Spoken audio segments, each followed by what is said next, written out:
নমস্কার বন্ধুরা, আমি পলাশ বিশ্বাস আর আপনারা দেখছেন পলাশ বিশ্বাস ভিডিওস। আশা করি আপনারা প্রত্যেকে ভালো আছেন আর আপনাদের বাগানের গাছগুলিও ভীষণ ভীষণ ভীষণ ভালো আছে। বন্ধুরা, থাম্বনেল আর টাইটেল থেকে বুঝতেই পেরে গেছেন যে আজকে কোন বিষয় নিয়ে আলোচনা করতে চলেছি। হ্যাঁ বন্ধুরা, অপরাজিতা গাছ বা নীলকণ্ঠ গাছের দ্রুত বৃদ্ধিতে, পাতা হলুদ হওয়া থেকে বাঁচাতে এবং প্রচুর পরিমাণে ফুল পেতে হতে আপনাদের কোন খাবারটা এই সময় দিতে হবে। দেখুন, তরল সার বা তরল লিকুইড খাবার আমি কিন্তু দেখাই, কিন্তু তার পাশাপাশি আপনাদের গাছে যেন এই সলিড খাবার মিক্সড খাবারটা থাকে। তাহলেই কিন্তু মিডিয়াতে যদি এই মিক্সড খাবারটা থাকে তবেই কিন্তু সেই তরল লিকুইড সারগুলো যথেষ্ট পরিমাণে ভালো কাজ করবে। তো কোন খাবার কতটা দিতে হবে বা কতদিনের ব্যবধানেই বা দেব, সেটা সম্পূর্ণ আজকের ভিডিওতে আমি ডিটেলসে দেখিয়ে দিচ্ছি। একদম স্কিপ না করে ভিডিওটা দেখার অনুরোধ রইল। আর যারা আমার চ্যানেল নতুন ভিউয়ার্স তাদের কাছে অনুরোধ করব চ্যানেলটি সাবস্ক্রাইব করার জন্য, কারণ প্রতিদিন সন্ধ্যে 6টায় আমার চ্যানেলে বাগান সংক্রান্ত ভিডিও আসে। তাই বলবো যে প্রচুর পরিমাণে শেয়ারের পাশাপাশি অবশ্যই কিন্তু দেখবেন পলাশ বিশ্বাস ভিডিও। সহজে বাগান করতে গেলে এটা আপনাকে করতেই হবে। আর অবশ্যই প্রচুর পরিমাণে গাছ লাগান। চারিদিকে কংক্রিটের জঙ্গল যেভাবে গড়ে উঠছে তার বিরুদ্ধেই বলতে পারেন। যাদের বাড়িতে যতটুকু জায়গা আছে, আমাদের বাগান করতে হবে। তো মন ভালো রাখতে হবে, মন চিরসবুজ রাখতে হবে। তার পাশাপাশি আমরা কিন্তু জীবনদায়ী অক্সিজেনের পাশাপাশি পেয়ে যাব মন ভালো রাখার বিনা পয়সার ওষুধ, যদি আমরা করি বাগান। তাই বলবো বন্ধুরা, দেখুন যে গাছের অপরাজিতা গাছ লতানে প্রকৃতির গাছ, কিন্তু এটাকে বুশি করা যায় বা ঝোপালো করা যায়। ঠিক এইভাবে আকর্ষকগুলো কেটে দিতে হবে। এতে হয়তো ফুলের সংখ্যা অনেকটাই কমে যাবে, কারণ যত লতিয়ে যাবে এই গাছ তত বেশি পরিমাণে ফুল পাওয়া যায়। কিন্তু আমি এটাকে লতাতে দেব না, সাইড দিয়ে এইভাবে সাপোর্ট দিয়ে রেখেছি। পরবর্তীকালে আরও দুটো সাপোর্ট দেব, কিন্তু এই গাছকে ঝোপালো করব বা বুশি করব সবটাই আপনাদেরকে দেখাবো। দেখুন, এখান থেকে কিন্তু ডাল অনেকবার কেটে দিয়েছি, তারপরে দেখুন যে জায়গাটা থেকে কতটা পরিমাণে অজস্র ডাল বের হচ্ছে। এরকম কিন্তু প্রত্যেকটা গাঁট, যে গাঁটগুলো আমি কেটে দিয়েছি সেখান থেকে কিন্তু যথেষ্ট পরিমাণে ডাল বেরোচ্ছে। এবং এই যত বেশি ডাল আসবে বা যত বেশি ডাল নতুন নতুন ব্রাঞ্চ আসবে, তত বেশি কিন্তু গাছটা ঝোপালো হবে এবং যত বেশি পুরনো হবে তত বেশি কিন্তু বৃক্ষের রূপ নেবে।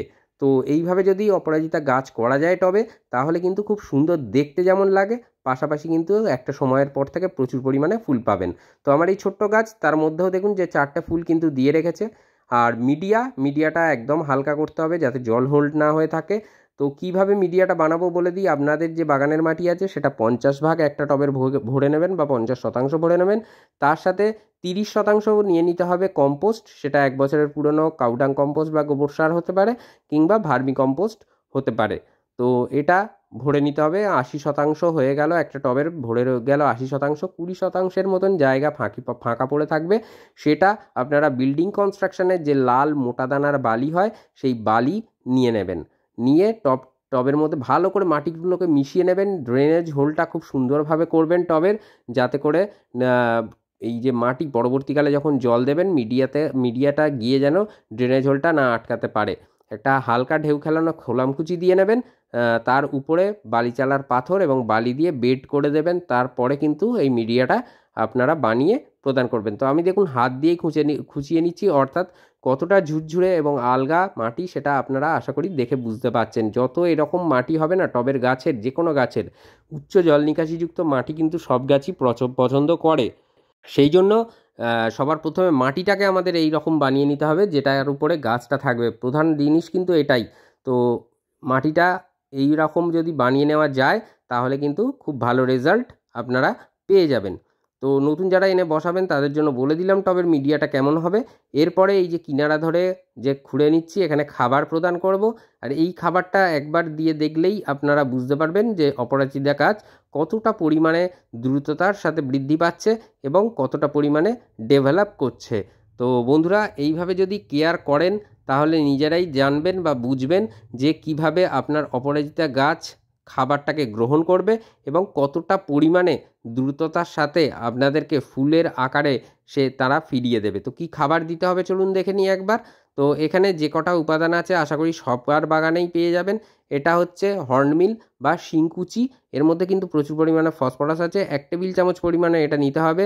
হাফ টেবিল চামচ পরিমাণে এটা লেদার মিল বা চামড়াকুচি সার, এটা আপনাদেরকে নিতে হবে হাফ টেবিল চামচ পরিমাণে। লাল রঙের যেটা পটাশ, মিউরেট অফ পটাশ নিতে হবে 1 টেবিল চামচ পরিমাণে। কালো রঙের দানার মতন যেটা দেখালাম জিয়ার দানা, অনুখাদ্য, এটা নিতে হবে 1 চা চামচ পরিমাণে। নিমখোল 1 টেবিল চামচ, এটা যেটা দেখছেন হাড় গুঁড়ো, এটা 1 টেবিল চামচ। আর এই সরিষার খোলের গুঁড়ো, এটা কিন্তু অন্তত 1 সপ্তাহ থেকে 2 সপ্তাহ রোদ্রে শুকিয়ে নিয়ে তারপরে নিতে হবে, এটা 1 টেবিল চামচ। আর জিয়ার দানার মধ্যে কিন্তু প্রচুর পরিমাণে মাইক্রোনিউট্রেন্ট আছে বা অনুখাদ্য আছে, যেটা কিনা গাছকে ফুল আনতে ভীষণভাবে সাহায্য করে। এই জিয়ার দানা আপনারা অনলাইনে বায়োজাইম নামে পেয়ে যাবেন। তো বায়োজাইম ফার্টিলাইজার লিখে সার্চ করবেন, পেয়ে যাবেন। তো খুব ভালো কাজ দেয়। আর এইভাবে খাবারগুলোকে মিশিয়ে নেওয়ার মানে প্রধান কারণ একটাই, যে যাতে টবের চারিধার থেকে গাছের ফিডার রুটগুলো সুন্দরভাবে সব খাদ্য উপাদানগুলো গ্রহণ করতে পারে, যাতে কোনো জায়গায় খাবার না এক্সট্রা থেকে থাকে। এরকমভাবে মিশিয়ে দেওয়ার কারণ এটাই, যে যাতে সব খাবার চারিধারে থাকে টবের কিনারা ধরে। তো এইভাবে মিশিয়ে নেবেন, মিশিয়ে নিয়ে টবের কিনারা ধরে দিয়ে আমরা মাটি চাপা দেব।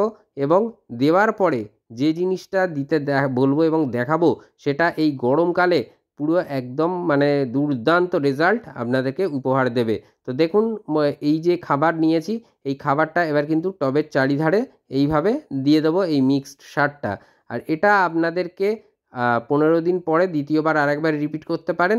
যাদের অপরাজিতা গাছ দ্রুততার সাথে বৃদ্ধি পাচ্ছে না, যাদের অপরাজিতা গাছে সেভাবে ফুল আসছে না, তারাই কিন্তু এই খাবারটা দেবেন। না হলে কিন্তু আমি অপরাজিতা গাছের এপ্রিল মাসের কেয়ার দেখিয়েছি, তারা কিন্তু সেই রকমভাবেই কেয়ার করবেন। এটা যাদের গাছে মানে গ্রোথ আসছে না, পাতা হলুদ হয়ে যাচ্ছে অপরাজিতার, ফুল ফুটছে না, তারাই কিন্তু এই খাবারটা দেবেন এবং টোটাল যে কেয়ারটা দেখাচ্ছি তারাই করবেন। তাহলে দেখবেন আপনাদের গাছও সুস্থ হয়ে যাচ্ছে এবং তার পাশাপাশি প্রচুর পরিমাণে ফুলও আপনারা পাবেন। তো এই যে মিডিয়াটা এইভাবে দিয়ে দিলাম, টবের কিনারার দিকটা নিচু থাকবে এবং উপরের দিকটা মানে যেখানে গাছের গোড়া আছে সেই জায়গাটা উঁচু থাকবে সামান্য, খানিকটা পিরামিডের ন্যায় বলতে পারেন। মানে পিরামিড যেমন মাথার চূড়া থেকে যদি চূড়ায় গাছটা বসানো হয় তার চারধার দিয়ে যেমন নেমে আসে, ঠিক সেই রকমভাবে টবের কিনারার দিকেও এই রকম নেমে আসবে, কিন্তু গাছের গোড়ার দিকের মাটি থাকবে উঁচুতে।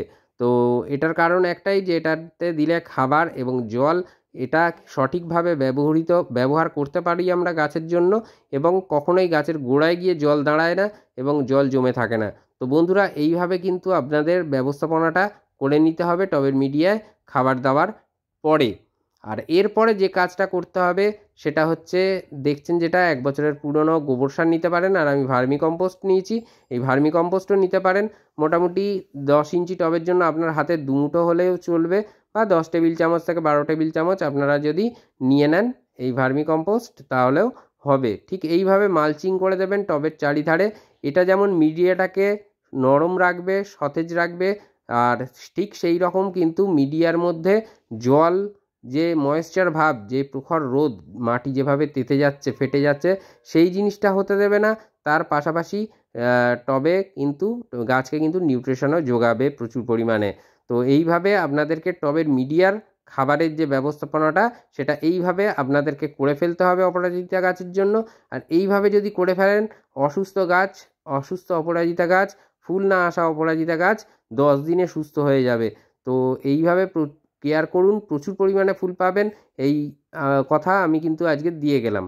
তো যদি আজকের এই ব্যবস্থাপনাটা আপনারা করেন, দেখবেন সমস্ত ব্রাঞ্চগুলোয় ঠিক এইভাবে ঝাঁকে ঝাঁকে ফুল ফুটছে, আর কোনো সমস্যা নেই। এইভাবে কেয়ার করুন। আর তারপরে যদি কোনো অসুবিধা হয়, আমি তো আছি, আমাকে অবশ্যই কমেন্ট করবেন, আমি কমেন্ট বক্সে প্রশ্নের উত্তর দিয়ে দেবো।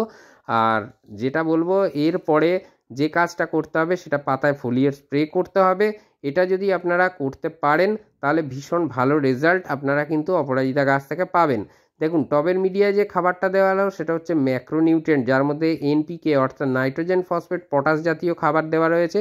এরপরে যেদিন টবের মিডিয়ায় খাবার দিলেন তার ঠিক 4 দিন পরে একটা মাইক্রোনিউট্রিয়েন্ট বা অনুখাদ্য আপনারা কিন্তু টবের মানে গাছেতে পাতায় স্প্রে করে দিতে পারেন। যে কোনো অনুখাদ্য সেটা নিয়ে গাছের পাতায় স্প্রে করে দেবেন, ব্যাস আপনার কিন্তু কোনো সমস্যা থাকবে না। এই যে পাতা হলুদ হয়ে যাওয়া ম্যাগনেসিয়ামের কারণে, আয়রনের কারণে, এই ম্যাগনেসিয়াম, আয়রন, বোরন, জিঙ্ক এরকম যে কোনো জিনিসই পাওয়া যাবে একটা অনুখাদ্য। আমি বায়োভিটা এক্স দেখাচ্ছি মানে এটাই ব্যবহার করতে বলছি এমনটা নয়, যে কোনো একটা অনুখাদ্য, Agromin gold, Agromin max, Agromin soil plus কিংবা all in gold, all in gold super, Sagarika, এরকম বাজারে প্রচুর অনুখাদ্য বা মাইক্রোনিউট্রিয়েন্ট আছে, বিভিন্ন কোম্পানির আছে। যেটা ইচ্ছা আপনারা ব্যবহার করবেন, খুব ভালো রেজাল্ট কিন্তু পেয়ে যাবেন।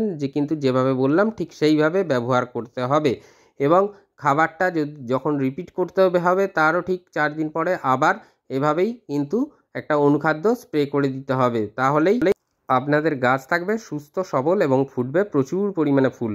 মন থাক চিরসবুজ, পৃথিবী হোক সবুজময়, এই বলে আজকে এখানেই সমাপ্ত করছি। আবার আসছি আগামীকাল ঠিক সন্ধ্যে 6টায়। ততক্ষণ সকলে সুস্থ থাকুন, ভালো থাকুন। প্রচুর গাছ লাগানোর পাশাপাশি অবশ্যই দেখতে থাকুন পলাশ বিশ্বাস ভিডিওস। নমস্কার বন্ধুরা, খুব ভালো থাকবেন সকলে।